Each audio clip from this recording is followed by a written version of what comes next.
பாஜக ஏன் நெருக்கடி கொடுக்குது? பாஜக அது விந்திய மலைக்கு கீழே பாஜகங்கிற ஒரு கட்சி இல்லவே இல்லை, எங்கேயுமே கிடையாது. இந்த நான் 5 ஸ்டேட் இருக்குது. 5 ஸ்டேட்டில் எங்கே இருக்குது பாஜக?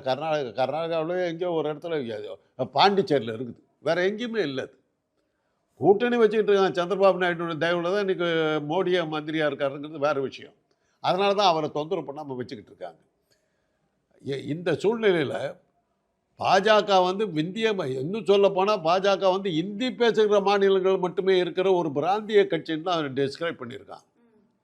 It's a local party of Hindi speaking areas அப்படிங்கிறது தான் கமெண்ட் பாஜகவை பற்றி. அவ்வளோதான் அவங்களுடைய மக்கள் ஆதரவு. இங்கே வந்து பாஜகவினுடைய எதிர்ப்பு வாக்குகள் பூராவுமே திமுகவுக்கு போகுது, அப்படியே சாலிடாக போயிடுது. அதை ஒழிக்கிறதுக்காகத்தான் அந்த திமுகவுக்கு பாஜக எதிர்ப்பு வாக்குகள் அத்தனையும் அவங்களுக்கு போகக்கூடாதுன்னு தடுக்கிறதுக்காக தான் ரஜினிகாந்த் எல்லாத்தையும் ட்ரை பண்ணாங்க. சீமான் போன்ற எல்லாத்தையும் ட்ரை பண்ணாங்க. சரி வரல. Palaniswami proved failure. 10 தோல்வி பழனிசாமின்னு பேர் வாங்கிட்டு பாரத ரத்னா மாதிரி அவர் சுற்றிட்டு இருக்கார். அப்புறம் தான் பார்த்தாங்க அவங்க பாஜகவுக்கு ஒரு இது. அமித்ஷாக்கிட்ட ஒரு பிரச்சனை என்னன்னா, தமிழ்நாடுன்னா சினிமாக்காரருக்கு பின்னாடி போவாங்கன்னு அவர்கிட்ட யாரோ சொல்லிட்டாங்க. அன்னைக்கு ஜெயலலிதா மிரட்டாங்க, ஓடி போயிட்டார். இன்றைக்கி அமித்ஷா மிரட்டினார், வந்துட்டார்.